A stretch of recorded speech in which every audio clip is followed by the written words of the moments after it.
ओम शांति। कल्याणकारी बाबा ने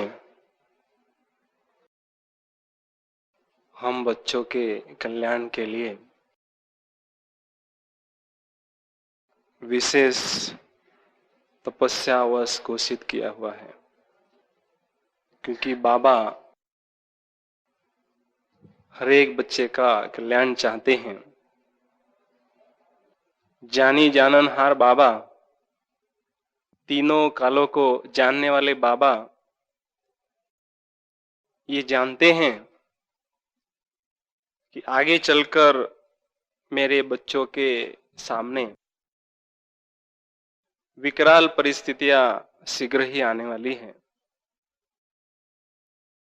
अनेक समस्याएं आने वाली हैं। तो वो समस्याएं या परिस्थितियां आने के पूर्व मेरे जो बच्चे हैं, अनन्य बच्चे हैं, उनके पास समस्याओं पर विजय प्राप्त करने के लिए शक्तिशाली स्थिति होना अति आवश्यक है,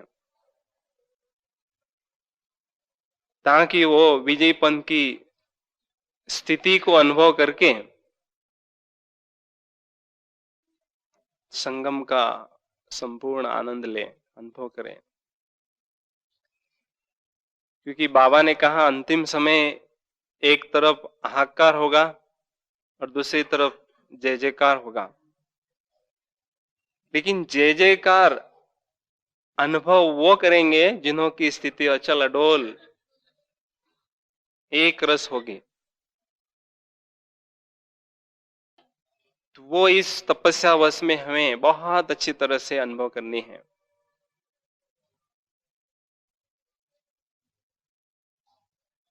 तपोबल के द्वारा समस्याओं पर हम विजयी बन सकते हैं। समस्याएं हमें खेल की तरह अनुभव हो सकती हैं। तो इस वर्ष विशेष हमें लाइट हाउस और माइट हाउस की स्थिति अनुभव करनी है और करानी है। ब्रह्मा बाप की जो संपूर्ण स्थिति अंतिम समय थी, लाइट हाउस और माइट हाउस की स्थिति, वो हमें इस वर्ष विशेष अनुभव करनी है। लेकिन उसको अनुभव करने के लिए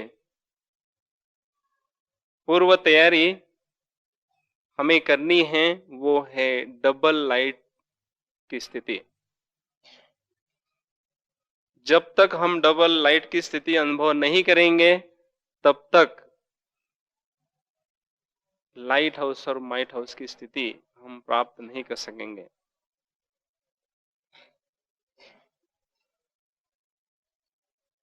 क्योंकि सारा संसार जो है लाइट की साक्षात्कार का आह्वान कर रहा है। सभी भक्त लोग जो है एक ही चाहना रखते हैं कि हमें लाइट का अर्थात ज्योति का साक्षात्कार हो, और वो बाबा ने हम बच्चों के माध्यम से ही कराना है।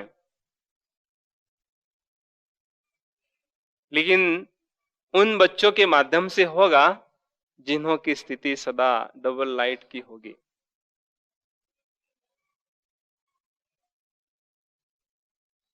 तो सबसे पहले एकांत में बैठकर हमें स्वयं की ज्योति को एक तेजो में, प्रकाश में लाइट समझना है। मैं ज्योति, जगमगती हुई तेजो में ज्योति हूं, दिव्य ज्योति हूं, एक लाइट।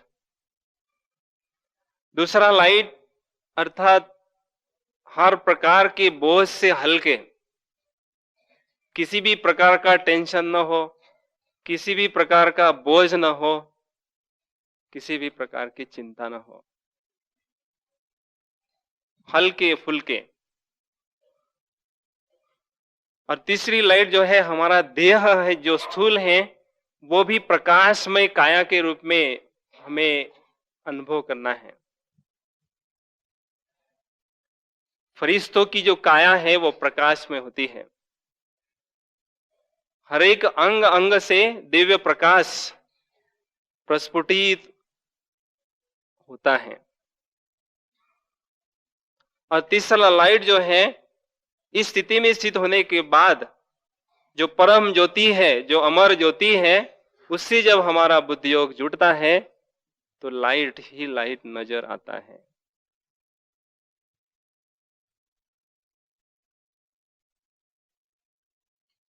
तो वो सुंदर स्थिति हमें इस वर्ष अनुभव करनी है,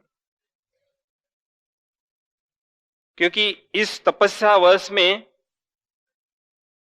हमें अगर योग के अतीन्द्रिय सुख के दिव्य अनुभव नहीं होंगे तो आगे चलकर होना थोड़ा मुश्किल हमें अनुभव होगा। क्योंकि आगे चलकर इर्द गिर्द जो है समस्याओं के घेरे में हम स्वयं को फंसे हुए अनुभव करेंगे।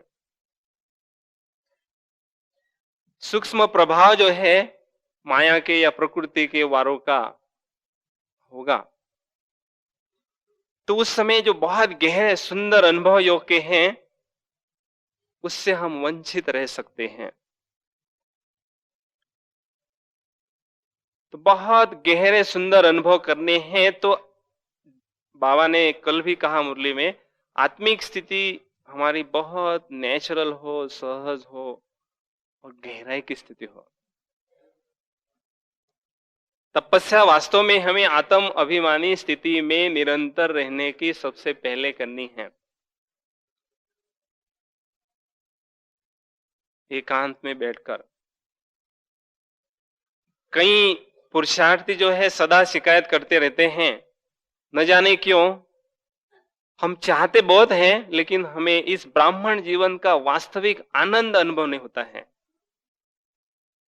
हर प्रकार की हमने कोशिश की, सभी प्रकार की नियम संयम मर्यादाएं सभी का पालन हम करते हैं, फिर भी जो वास्तविक ब्राह्मण जीवन का, ईश्वरीय जीवन का आनंद है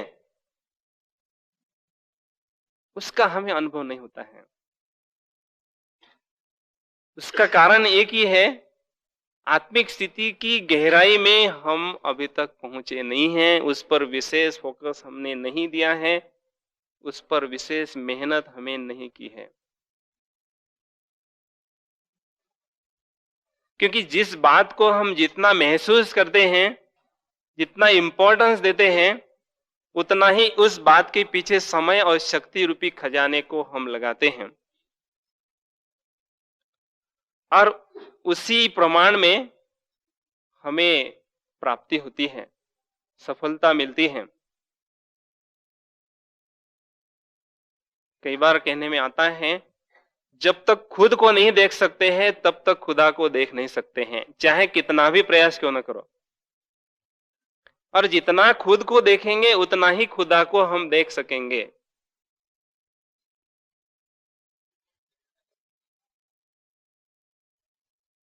परमात्म अनुभूति अगर हम करना चाहते हैं तो सबसे पहले आत्म अनुभूति बहुत अच्छी तरह से करना जरूरी है।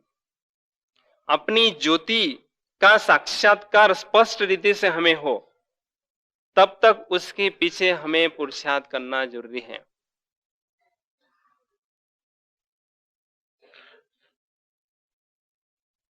एकांत में बैठकर बुद्धि रूपी नेत्र से स्वयं की ज्योति को साक्षी होकर देखें।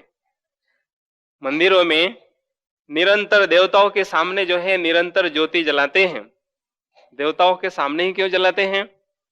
क्योंकि जो देवताएं बने हुए थे उन्होंने संगम युग पर वो पुरुषार्थ किया था, देह रूपी मंदिर में स्वयं को एक जगमगता हुआ दीपक, जगमगती हुई ज्योति अनुभव करने का पुरुषार्थ किया था। उसकी यादगार जो है द्वापर से लेकर अभी तक चलती आ रही है। तो आत्मा की ज्योति दिन प्रतिदिन प्रखर होती रहे, जितना जितना हम अटेंशन रूपी घृत उसमें डालते जाएंगे, प्रयास करते जाएंगे, तो ज्योति का जो प्रकाश है, जो तेजो वलय जो है, जिसको इंग्लिश में हेलो कहते हैं, वो बढ़ता जाएगा। हमेशा योगियों को हेलो होता है या तेजो वलय होता है, लेकिन उसका बहुत गहरा कनेक्शन अपनी आत्म अभिमानी स्थिति से है। जितनी जितनी गहराई की हमारी आत्मिक स्थिति होती है, उतने आत्मा की जो मूल गुण है, जो निजी गुण है, सुख शांति पवित्रता ज्ञान आनंद शक्ति, उसका अनुभव होता है और चारों ओर वो वाइब्रेशंस, वो प्रकंपन फैलते रहते हैं।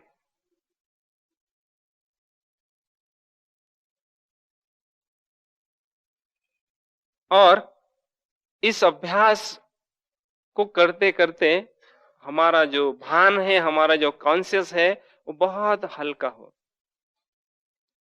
किसी भी प्रकार की लौकिक रिस्पॉन्सिबिलिटी क्यों न हो या अलौकिक रिस्पॉन्सिबिलिटी क्यों न हो, हम एकदम हल्के फुल्के रहें। वास्तव में ब्राह्मण जीवन में वो आत्माएं लकी है जो सदा हल्के रहती हैं। बाबा कहते हैं, मैं आया ही हूं आपका बोझ लेने के लिए, आपको हल्का करने के लिए मैं आया हूं, खास उसके लिए। क्योंकि मैं देख रहा था द्वापर युग से लेकर कलयुग के अंत तक आपने बहुत बोझा ढोया, मुझे बहुत तरस आता था। अभी मैं वो देखना नहीं चाहता हूं, इसलिए मैं आपको हल्का करने के लिए मैं आया हूं। तो बाप सामने खड़े होने के बाद अगर हम स्वयं आदत के लाचार से वो बोझ ढोते रहें, तो वास्तविकता नहीं है, वो समझदारी नहीं है।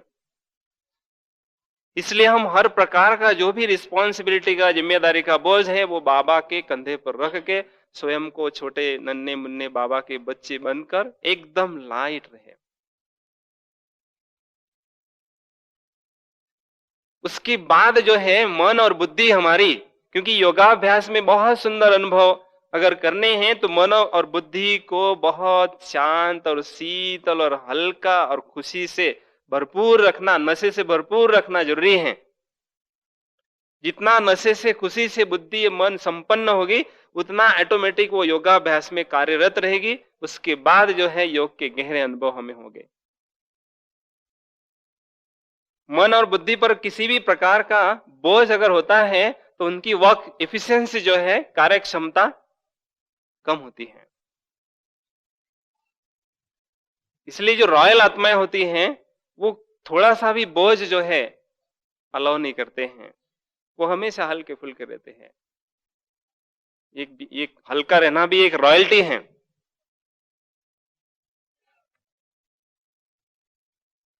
तो उसके लिए हम सदा यही एक स्लोगन याद रखें, be easy and get busy. Be easy and get busy. सदा हल्के रहें, सदा मस्त रहें, सदा हल्के रहें, लेकिन सदा बिजी भी रहें, सदा व्यस्त भी रहें। ऐसा न सिर्फ मस्त रहें, व्यस्त न रहें, लेकिन दोनों साथ साथ हो। तो अलौकिक मस्ती जो है, जो हमारे संबंध संपर्क में आएंगे, वो हमारी अलौकिक मस्ती अनुभव करेंगे।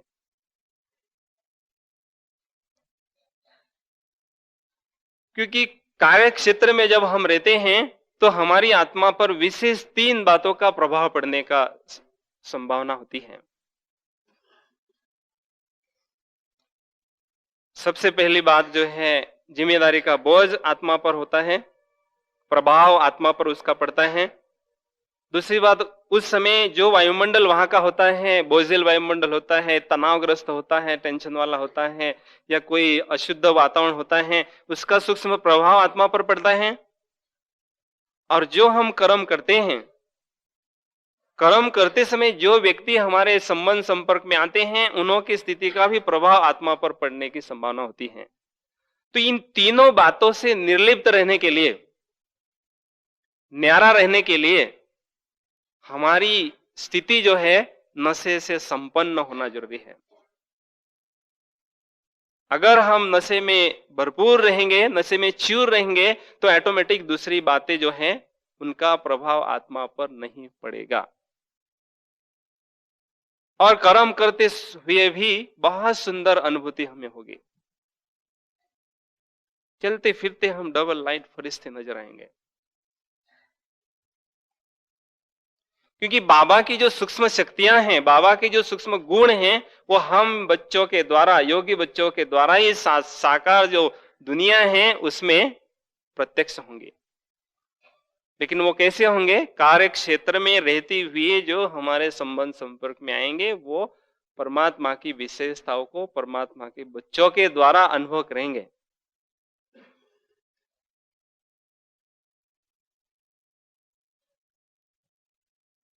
तो उसके लिए कर्म करते समय ये डबल लाइट की स्थिति बहुत जरूरी है। और ये सहज अगर अनुभव करना है तो उसके लिए 3 बातों का हमेशा ध्यान दें: धैर्य, शांति और स्नेह। सेवा के क्षेत्र में ये 3 सेवक हमारे साथ हो सदा: धैर्यता, शांति और स्नेह। तो ऑटोमेटिक सेवा में कई जो बातें आती हैं, ऊंचा नीचा होता है, उन बातों से हम बचे हुए रह सकते हैं, उन बातों से हम न्यारे रह सकते हैं, वरना किसी न किसी प्रकार का बोझ आत्मा पर अनुभव हो सकता है। तो मन और बुद्धि जब हल्की फुल्की होती है, न्यारी होती है, तो ऑटोमेटिक वो परम धाम की ओर बाबा की याद में उड़ान भरने लगती है। न चाहते हुए वो परम धाम में बाबा के पास बैठ जाती है।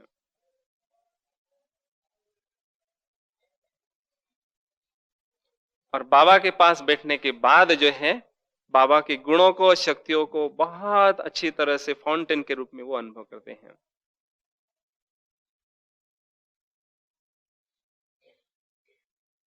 तो लाइट हाउस और माइट हाउस, ये हमारी अंतिम स्थिति का स्पष्ट रूप है। लाइट हाउस अर्थात ज्ञान सूर्य से ज्ञान का प्रकाश, ज्ञान की लाइट जो है आत्मा में दिन प्रतिदिन बढ़ती रहे। जैसे पावर हाउस किसको कहते हैं? जहां से पावर मिलती रहती है, अखुट खजाना उसका होता है, स्टॉक होता है इलेक्ट्रिक बिजली की। तो ऐसे लाइट हाउस अर्थात बुद्धि में दिव्य प्रकाश जो है भरपूर हो, ज्ञान सूर्य से, बाबा से लेकर। उसके लिए जरूरी है अभ्यास, मनन शक्ति को बढ़ाने का। जितना जितना मनन शक्ति को हम बढ़ाते हैं, तो दिव्य प्रकाश जो है, दिव्य लाइट जो है, उसकी इंटेंसिटी वो बढ़ती जाती है, लाइट हाउस की स्थिति अनुभव होती है। और उसके बाद माइट हाउस की स्थिति अर्थात शक्तिशाली स्थिति। योगाभ्यास जितना जितना हमारा गहरा होता है, उतनी उतनी माइट हाउस की स्थिति हमारी होती है। हम आत्माओं के द्वारा अनेक आत्माओं को माइट मिलती जाती है, मिलती ही रहती है। शक्तियां का डोनेशन हमेशा होता रहता है, क्योंकि हम देखते हैं हमेशा हमारे मन में इधर उधर के संकल्प, व्यर्थ संकल्प चलते रहते हैं। तो व्यर्थ को समर्थ में हम सहज रीति से कर सकते हैं। व्यर्थ को रोक नहीं सकते हैं, उसका दमन नहीं कर सकते हैं, लेकिन व्यर्थ को समर्थ में ट्रांसफर करने के लिए मनन शक्ति का हम आधार लें। और जब तक मनन नहीं करते हैं, तब तक माया का पूर्णतया हनन नहीं कर सकते हैं। क्योंकि जो माया के विभिन्न प्रकार के रूप हैं, सूक्ष्म रूप हैं, उन्हों को परख कर उस पर विजय प्राप्त करने के लिए ज्ञान के बहुत जो गुह्य राज है, उन राजों को समझना बहुत जरूरी है। बाबा के मुरली में कई राज छिपे हुए होते हैं, लेकिन उन राजों को समझने के लिए उसकी गहराई में जाना जरूरी है। कई बार बाबा कहते हैं, जितने राजयुक्त उतने योग युक्त। अगर राजयुक्त नहीं है तो योग युक्त नहीं। राजयुक्त अर्थात ज्ञान, बाबा की जो मुरली है, जो ज्ञान है, उसमें जो गुप्त राज छिपे हुए हैं, उनको अच्छी तरह से समझते जाना। तो जितनी राज हम समझते जाएंगे उतना ऑटोमेटिक माया पर विजय प्राप्त करने की कला हमें प्राप्त होती जाएगी और हम मायाजीत बनते जाएंगे, अर्थात योग युक्त हम सदा अनुभव करेंगे। तो इसलिए मनन शक्ति को भी अपने जीवन का एक अंग बनाएं। बाबा ने एक बार कहा था कि जो आत्माएं मनन नहीं करती हैं वो आगे चलकर उन्हों की स्थिति हलचल में आएगी, और जो मनन करेंगे उन्हों की स्थिति अभी से ही अचल अडोल रहेगी, और जितनी भी समस्या आएगी उस समस्याओं का वार उन पर नहीं होगा, वो गुप्त रीति से वारों पर भी अच्छी तरह से विजय प्राप्त करेंगे। क्योंकि हमारा प्रोग्रेस जो है वो डबल होता है मनन शक्ति के द्वारा, क्योंकि आत्मा में जो है असीम शक्तियां गुप्त रीति से हैं, मर्ज हुई हुई है, सोई हुई है। आत्मा शक्तियों का भंडार है। उन सोई हुई शक्तियों को जगाना अगर है तो वो काम जगाने का मनन शक्ति करती है। जैसा किसी कमरे में शेर सोया हुआ है, तो सोया हुआ शेर जो है वो अपनी शक्तियों का प्रभाव दिखा नहीं सकता है, या उससे कोई डरेगा भी नहीं, लेकिन वो जब जग जाता है उस स्थिति में जब देखते हैं तो हमें डर लगेगा, उसकी शक्तिशाली स्थिति का, उसकी शक्तियों का प्रभाव हमें अनुभव होगा। तो वैसे ही हमारी आत्मा में विभिन्न प्रकार की शक्तियां अंतर्निहित हैं, लेकिन वो सोई हुई है, तो उनको जगाने के लिए ये मनन शक्ति बहुत अच्छी तरह से सहयोग देती है।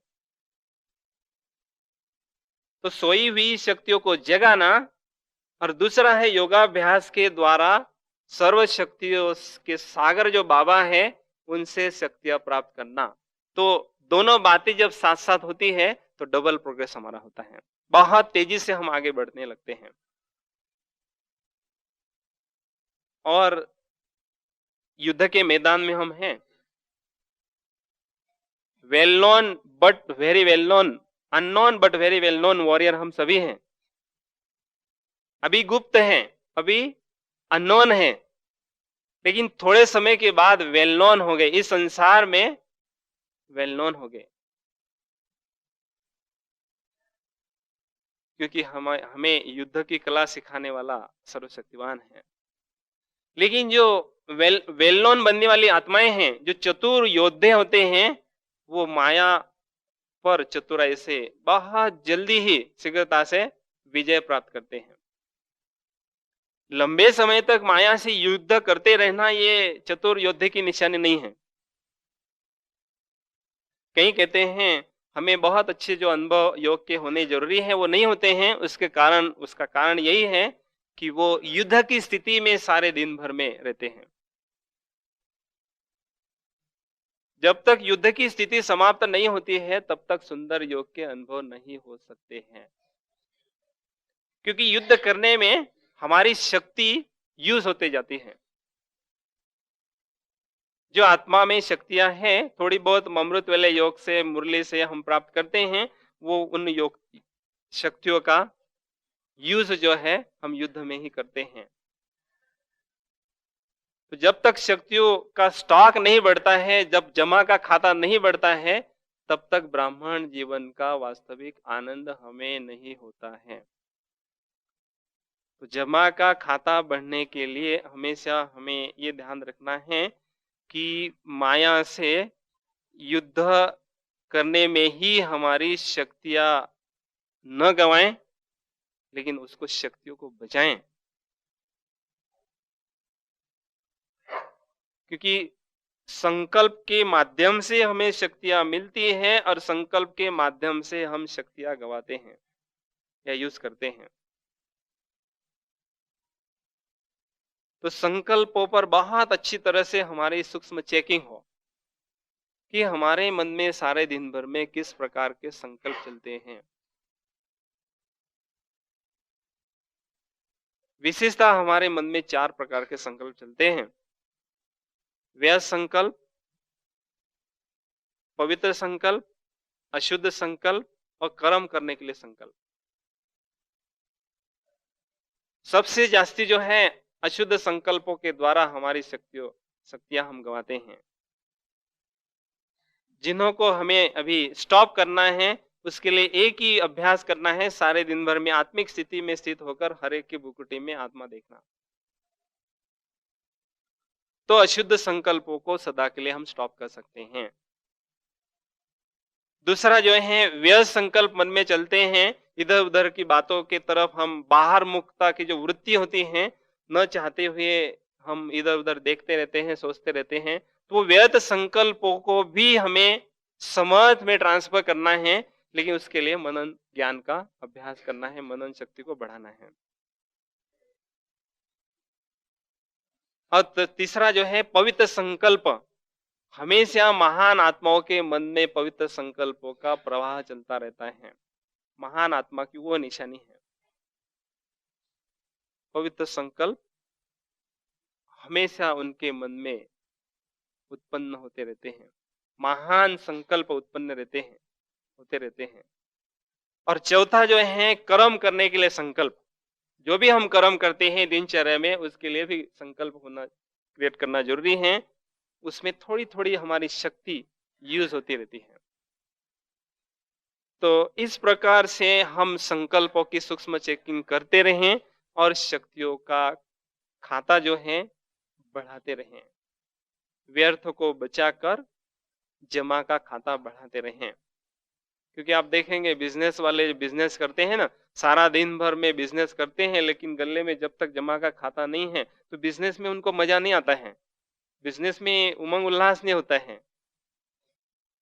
तो ऐसा ही जो हमारा जीवन ब्राह्मण का है, ब्राह्मण जीवन है, उसमें उमंग उल्लास तभी हो सकता है जब जमा का खाता हमें अनुभव होता है। लेकिन ये माया का युद्ध कब तक चलता रहेगा? सारा संगम चलता रहेगा क्या? हाँ, क्या कहेंगे? हाँ? अननोन वॉरियर तो है हम, लेकिन इसका मतलब नहीं सारा संगम पर माया से युद्ध करते ही रहना होगा। आप क्या कहेंगे? माया से आखिर भी युद्ध कब तक होता रहेगा? ये कब पीछा छोड़ेगी हमारा? तो जब तक आत्मा है अशुद्ध, तब तक चलता रहेगा माया से युद्ध। जो भी माया की प्रॉपर्टी हमारे साथ है, कौन सी? अशुद्ध संस्कार रूपी या माया, जो विकारों का अंश लेश जो है आत्मा में, वो उसकी माया की प्रॉपर्टी है। जब तक वो हम उसको रिटर्न नहीं करते हैं, तब तक वो हमारा पीछा नहीं छोड़ेगी। क्योंकि द्वापर और कलयुग ने हमने उससे थोड़ा कर्जा लिया था कारोबार चलाने के लिए, भूल से लिया था, लेकिन वो अभी हमें रिटर्न करना है। जब रिटर्न करेंगे तो वो भी रिटर्न हो जाएगी। तो हमेशा आत्मिक स्थिति को अनुभव करना बहुत अच्छी तरह से है। युद्ध की स्थिति को समाप्त करना है तो मैं विजयी रतन हूं, ये हमेशा भान हमारा पक्का हो। बाबा ने उसके लिए एक एक्सपेरिमेंट आप करो। अमृत वेले जब आंख उठती है, खुलती है, तो बाप दादा आपके समक्ष आकर फरिश्ते के रूप में विराजमान हैं और बाबा एक उंगली से आपको अमर भव का, अविनाशी भव का, आत्म अभिमानी का तिलक अपनी हाथों से लगा रहे हैं। बच्चे, अमर भव, अविनाशी भव। और दूसरे हाथ से उसी तिलक पर विजयी भव का तिलक बाबा लगा रहे हैं। सारे दिन भर विजयीपन की स्थिति अनुभव करते रहना, वो वरदान बाबा हमें उसी समय दे रहे हैं।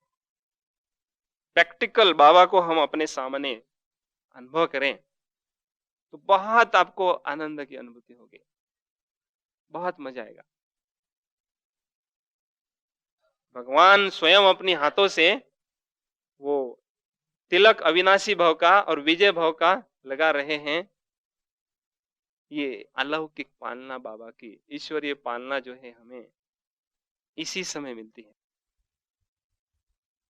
बाबा कहते हैं कि सूक्ष्म पालना में संगम पर विशेष विभिन्न प्रकार के संबंधों की अनुभूति करा के बच्चों की विशेष खातिरी कराता हूं। आप यहाँ बाबा के घर में मेहमान बनकर आए हैं, वास्तव में मेहमान नहीं हैं, लेकिन आप अपने कार्य क्षेत्र में रहते हैं, वहां से यहाँ आए तो मेहमान ही थोड़े समय के लिए कहलाएंगे, विशेष। तो जब मेहमान अपने किसी घर में जाते हैं तो वो विशेष खातिरी करते हैं। तो आप यहाँ आते हैं तो बाबा कैसी खातिरी करते हैं? विभिन्न प्रकार के सुंदर अनुभव कराने की विशेष खातिरी बाबा इस अलौकिक भूमि पर कराते हैं। तो जितने जितने अलौकिक अनुभव हमें होते हैं तो उतना उतना हमें अपनी खातिरी अनुभव होती है। तो ऑटोमेटिक वो अलौकिक मस्ती आपको अनुभव होगी। कि मधुबन में मैं जब गया तो इस बार की जो विजिट रही एक्स्ट्राऑर्डिनरी रही, बहुत सुंदर सुंदर हमें अनुभव हुए। लेकिन अनुभव, अणु प्लस भव, अणु कैसा होता है? अणु परमाणु अति सूक्ष्म होता है। तो अणु स्वयं को नहीं समझेंगे, जब तक ज्योति पॉइंट ऑफ लाइट सूक्ष्म पॉइंट नहीं समझेंगे तब तक किसी भी प्रकार का आपको अनुभव नहीं होगा, चाहे आप लाख प्रयत्न क्यों न करें। तो इसके लिए एकांत में बैठकर स्वयं को अति सूक्ष्म अणु समझने का अभ्यास बढ़ाना है। तो ऑटोमेटिक डबल लाइट स्टेज हमारी होगी। और उसके लिए विशेष हम ये अभ्यास करें कि सारे दिन भर हमारी आत्मा पर किसी न किसी ईश्वरीय नशे का पॉइंट का जो है उसका प्रभाव हमेशा छाया हुआ रहे। हम ईश्वर के अनन्य बच्चे हैं, वो हमेशा स्मृति हमें रहे, उसके लिए ईश्वरीय नशे का प्रभाव आत्मा पर सदा छाया हुआ रहे, इस पर विशेष अटेंशन दें। क्योंकि वर्तमान समय जितनी जो रॉयल आत्माएं होगी उतना ही उनको वो रॉयल नशा उनकी चलन से, चेहरे से, दृष्टि से दिखाई देगा कि आखिर भी ये जो आत्माएं हैं ये किस क्वालिटी की है, बहुत हाई क्वालिटी की है या ऑर्डिनरी है या मीडियम क्वालिटी की है। उस नशे को देखकर कोई भी व्यक्ति अनुभव कर सकता है। तो गुप्त रीति से उसका अभ्यास करना बहुत जरूरी है, क्योंकि तपस्या वर्ष में हमें तपोबल को इकट्ठा करना है, लेकिन साथ साथ रॉयल जो संस्कार हैं उन्हों को भी भरना है।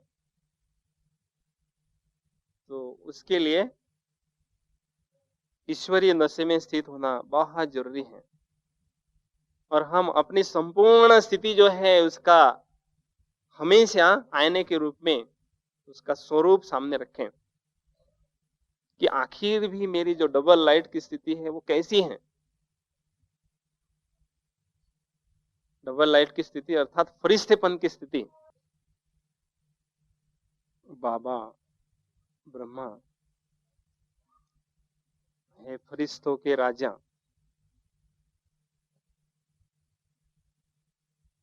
तो बाबा की जो फरिश्तेपन की स्थिति थी वो हमें इस पुरुषार्थी जीवन में विशेष संपूर्ण एक आईने के समान जो है हमेशा रखनी है।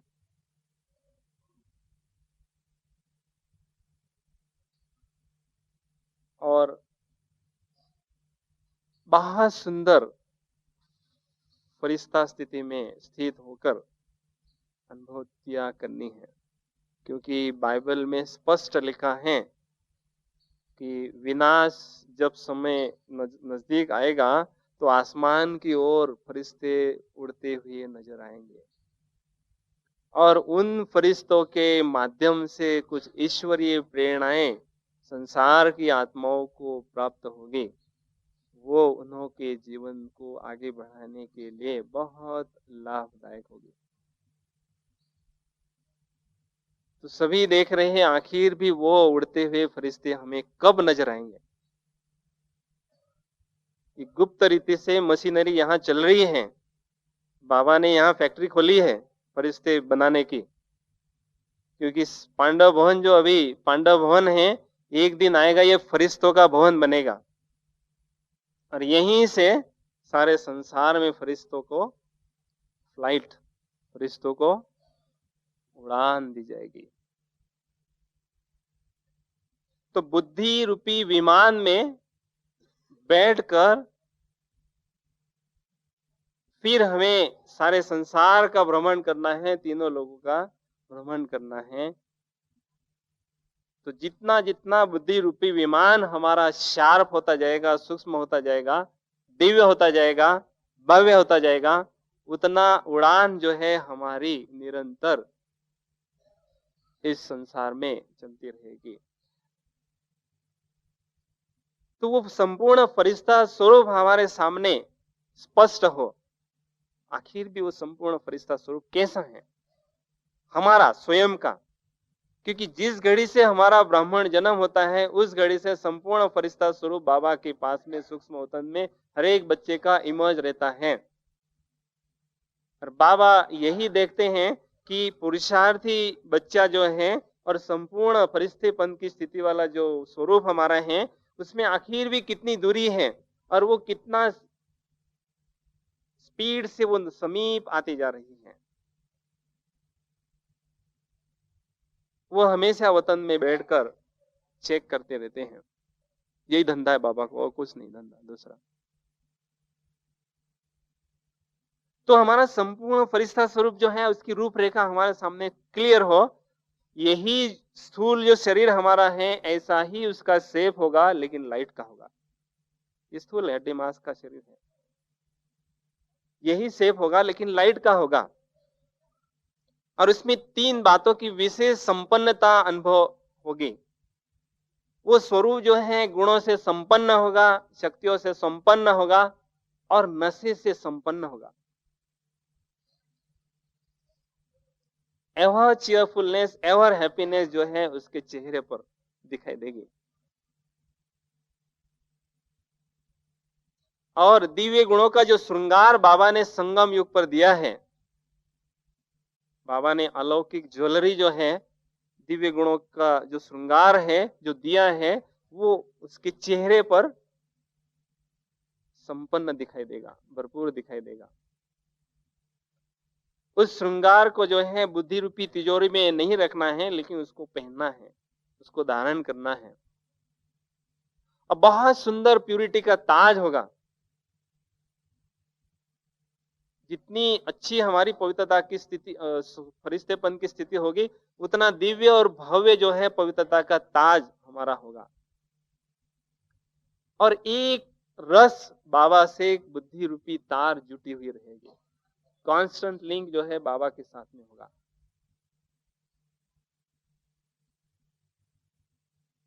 और जो नैन है वो उनकी दृष्टि जो है वो अलौकिकता से संपन्न होगी। उन्हों की दृष्टि जादू की होगी। उन्हों की दृष्टि के द्वारा भगवान की लीलाएं जो है, टीवी का जो स्क्रीन होता है ना, ऐसा ही उनका दृष्टि स्क्रीन के माफिक काम करेगी। वो आत्मा भगवान के साथ में बुद्धि योग जुटाकर भगवान के साथ अनेक लीलाएं अनुभव कर रही हैं, लेकिन जो अनेक लीलाएं अनुभव कर रही हैं सामने आने वाली आत्माएं आंखों रूपी टीवी पर वो देखेगी और हर्षाएगी कि सचमुच इन आत्माओं का भाग्य कितना ऊंचा है कि भगवान के साथ में बहुत सुंदर ये संबंधों की अनुभूति कर रहे हैं। हम करेंगे अनुभूति, वो सिर्फ देख देख कर हर्षाएंगे।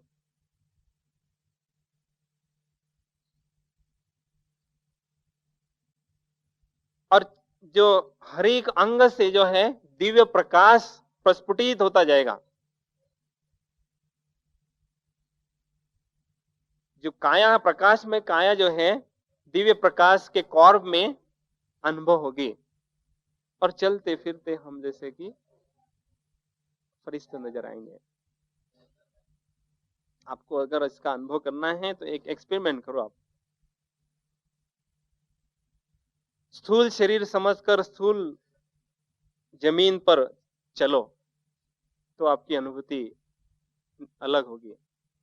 फिर स्वयं को एकदम प्रकाशमय काया समझकर प्रकाशमय धरती पर आप चलो, उस कॉन्शियस से चलो तो आपको बहुत हल्का फुल्का फरिश्ता अनुभव होगा। फीलिंग आपकी अलग होगी, बहुत अलौकिक होगी, और देखने वाले भी आपको उसी नजर से अनुभव करेंगे। और तीसरा, या तो जमीन भी जो है रुई की है और आपका शरीर भी रुई का है, लाइट है, एकदम हल्का फुल्का है, आप उसमें चल रहे हैं, तो कॉन्शियस बदलने से हमारी स्थिति ऑटोमेटिक बदलने लगती है और ऑटोमेटिक अलौकिक स्थिति होती है। सारा भान जो है हमारे, सारा मदार जो है हमारे भान पर डिपेंड करता है। बाबा 78 में हम लोगों से मिल रहे थे मधुबन में, मधुबन निवासियों के साथ। तो बाबा ने कहा एक समय आगे ऐसा आएगा कि अनेक भगत लोग यहाँ आएंगे, लंगर जब लगेगा तो वो अनुभव करेंगे कि ये मधुबन की धरणी पर, भगवान की धरणी पर जो आत्माएं काम कर रही हैं, ये तो चलते फिरते सचमुच फरिश्ते नजर आ रहे हैं, महान आत्माएं विश्व महाराज के रूप से नजर आ रहे हैं। हालांकि काम साधारण करेंगे, झाड़ू पोछा लगा रहे हैं, किचन का काम कर रहे हैं, धोबी घाट का काम कर रहे हैं, बिल्कुल साधारण काम कर रहे हैं, लेकिन स्थिति महान होने के कारण जो हमें देखेंगे खिड़कियों से, दरवाजों से, उनकी मानस पटल पर अपनी स्थिति का बहुत गहरा प्रभाव पड़ेगा और उसी रूप से हमारी उसको स्थिति का साक्षात्कार होगा। हम उनको चलते फिरते फरिश्ते नजर आएंगे। कर्म भले साधारण कर रहे हैं, लेकिन स्थिति इनकी असाधारण है, बहुत दिव्य और अलौकिक है, फरिश्तेपन की स्थिति है।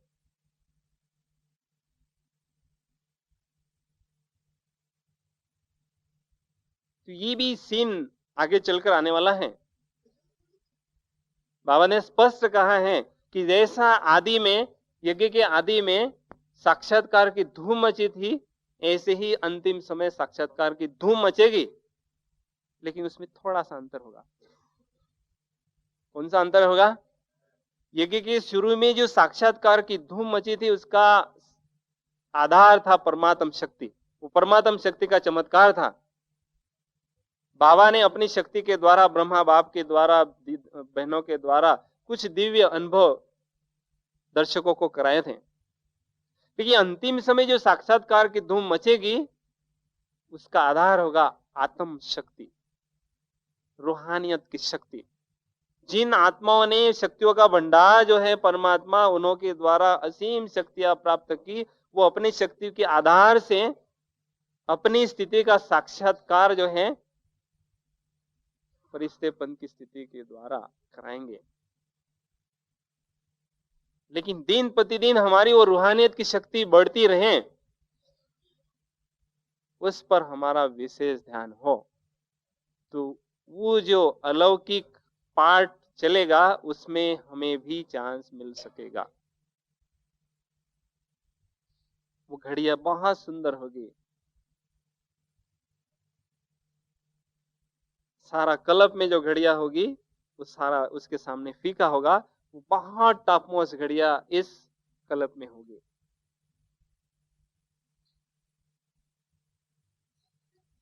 और ऐसे ही योगी बच्चों के द्वारा, फरिश्तेपन की स्थिति वाले जो बच्चों के द्वारा, फिर परमात्मा का साक्षात्कार संसार को होगा। परमात्मा का साक्षात्कार या प्रत्यक्षता योगी बच्चों के द्वारा होगी, उन्हों को सौभाग्य वो मिलेगा।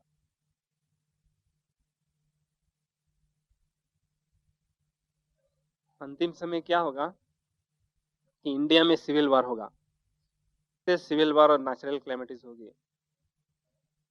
लेकिन बाबा ने वायदा किया है, जो मेरी याद में बच्चे होंगे उन्हों को किसी भी प्रकार का नुकसान कोई पहुंचा नहीं सकेगा।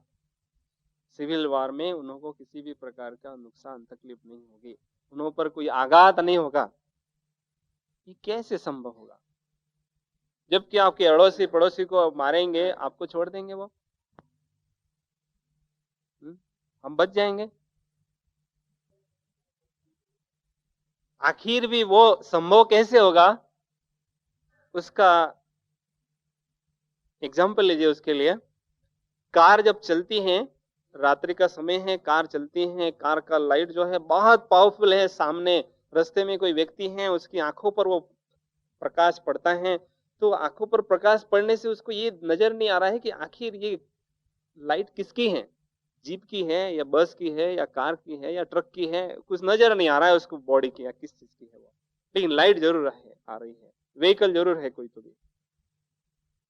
तो ऐसा ही हमारी जो दिव्य ज्योति है, आत्मा का जो प्रकाश है, दिन प्रतिदिन जैसा बढ़ता जाएगा, तो सामने जो व्यक्ति कोई मारने के लिए हमें आएगी, कहेंगे ये मैंने अभी अभी यहाँ एक व्यक्ति को देखा, मनुष्य को देखा, लेकिन जब जाता है तो उसकी जो प्रज्वलित लाइट जो है, प्रज्वलित प्रकाश है, उसकी आंखों पर पड़ने से उसको क्या, ये तो लाइट ही लाइट है।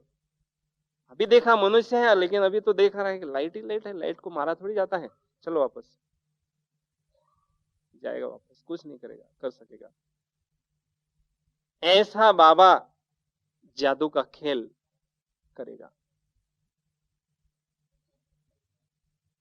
मास्टर बाबा जादूगर है, हम बच्चे भी उसके जादूगर हैं ना, लेकिन जादूगरी का काम कब हमारे द्वारा होगा? हा? हा? लाइट की स्थिति होगी, जादू की स्थिति हमारी जब होगी, जादू अर्थात जादू अपोजिट क्या है? दूजा।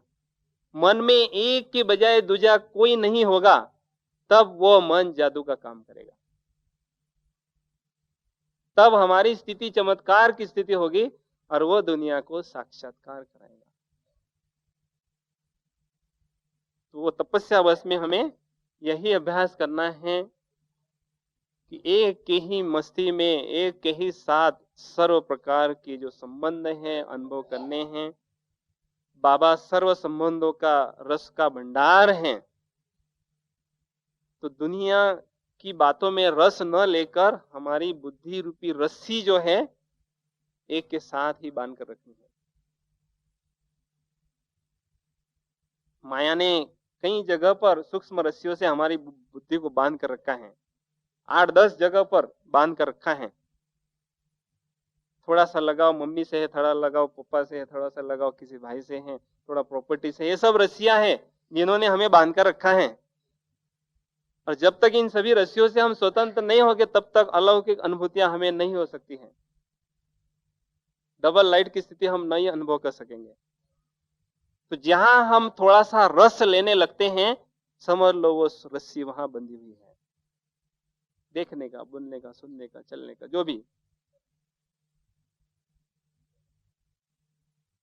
तो वो रस्सी वहां बांधने से, बाबा से जो हमें रस लेना है उससे हम वंचित रहेंगे। इसलिए इस वर्ष विशेष बाबा ने कहा है कि सर्व संबंधों का अनुभव सूक्ष्म वतन में बाबा के पास में जाकर हमें करना है। जो बुद्धि रूपी रस्सियां इधर उधर बंधी हुई हैं, उन्हों को हटाकर बाबा से जुटाना है, ये काम जरूर करना है। सूक्ष्म वतन में सूक्ष्म काया, परिस्थितिपन की काया अनुभव करके बाप दादा के साथ में विभिन्न संबंधों की बहुत अच्छी तरह से अनुभूति हमें नेचुरल करनी है। तमेव माता से पिता सखा तमेव बाबा, जो द्वापर से हम गाते रहे, तो भगवान ने एक वायदा किया था, मैं जब धरती पर आऊंगा ना, तब आपको सर्व प्रकार का अनुभव कराऊंगा, ये मैं गारंटी करता हूँ। और वो समय आ चुका है, वो प्रॉमिस वो करने के लिए तैयार है, लेकिन हम बच्चे इधर उधर व्यस्त हैं। ठीक है बाबा, थोड़ी देर देखते हैं, थोड़ी देर ठहरते फिर अनुभव करेंगे। लेकिन कई बार जो है थोड़ा पुरुषार्थ में अलबेलापन आ जाता है, चलते चलते। तपस्या बस बाबा ने तो घोषित किया है, लेकिन जो शुरू शुरू में उमंग उल्लास हमारा रहता है, वो धीरे धीरे धीरे धीरे कम होता जाता रहता है। ठीक है, बहुत समय पड़ा हुआ है, करेंगे जो भी अनुभव करना है, लेकिन हमेशा एक्टिव अलर्ट। रेस के घोड़े कैसे होते हैं? रेस का घोड़ा किसको कहा जाता है? हजारों घोड़े होते हैं, उसमें से बहुत सिलेक्टेड रेस के घोड़े होते हैं। एकदम एक्टिव और अलर्ट जो घोड़ा होता है उसको रेस का घोड़ा कहा जाता है। तो हमेशा सीन सामने रखें कि ब्राह्मण संसार की जो आत्माएं रूपी घोड़े हैं वो रेस में दौड़ रही है, और उस रेस में मैं भी आत्मा रूपी घोड़ा हूं, और मुझे प्राइज विनर बनना है। किसी भी हालत में मुझे बाजी मारनी है। इस क्लब में अगर मैं बाजी मारूंगा, इस क्लब में अगर मैं नंबर लूंगा, तो क्लब के लिए वो यादगार बन जाएगी। कलब के लिए मैं वो अधिकार के रूप में प्राप्त कर सकूंगा। तो ये बाजी मारना है हमें अभी। इस रेस में हर हालत में नंबर लेकर ही रहना है। तो ये सीन सामने रहने से ऑटोमेटिक फुल अटेंशन रहेगा और अलर्टनेस और एक्टिवनेस सदा रहेगा। अलबेलापन सदा के लिए समाप्त होता जाएगा। फिर देखो पुरुषार्थ में जो है आपको ऑटोमेटिक उमंग उल्लास का मजा आएगा। अच्छे पुरुषार्थ की निशानी यही है कि हर पल हर घड़ी नया उमंग और उत्साह अनुभव करते रहना। जिस घड़ी उमंग और उल्लास में थोड़ा सा कमी आती है, पुरुषार्थ धीमे होना लगता है। इसलिए चाहे किसी भी प्रकार की व्यक्ति आती है सामने, किसी भी प्रकार की समस्या आती है, परिस्थिति आती है, उमंग और उल्लास को कम होने नहीं देना है। ये पक्का प्रण कर लें। चाहे कोई मुझे इंसल्ट करता है, चाहे कोई मुझे ऊंचा नीचा बोलता है, किसी भी प्रकार का व्यवहार मुझसे करता है, लेकिन मुझे उमंग और उल्लास को कम होने नहीं देना है। उसको हर हालत में सेफ रखना है। उसके लिए एक ही पाठ पक्का करें, नथिंग न्यू। जो भी ऊंची नीची स्थिति आती है, नेगेटिव पॉजिटिव इंसान में आते हैं, नथिंग न्यू।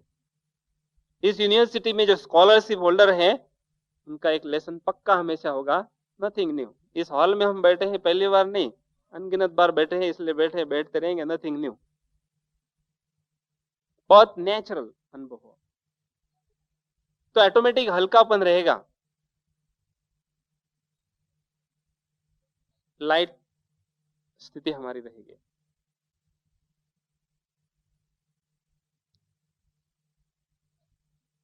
इसलिए एक सदा याद रखे बात कि भक्ति मार्ग में एक आस थी कि भगवान की प्राप्ति हमें हो, और अभी एक ही आस है। सभी आशाएं पूरी हो चुकी है, अभी एक ही अंतिम आस है।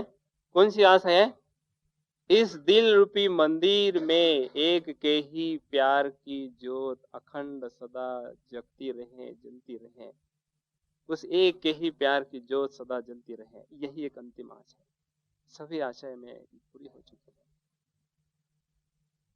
मैं सच्ची योगिन बनकर इस देह रूपी मंदिर में उसकी मूर्ति रखकर, उसकी याद अच्छी तरह से रखकर, उसकी ही महिमा के फूलों की गीत जो है गाती रहूं महिमा के, और उसी में मस्त रहूं। वो है वास्तविक योगी की पहचान। ओम शांति।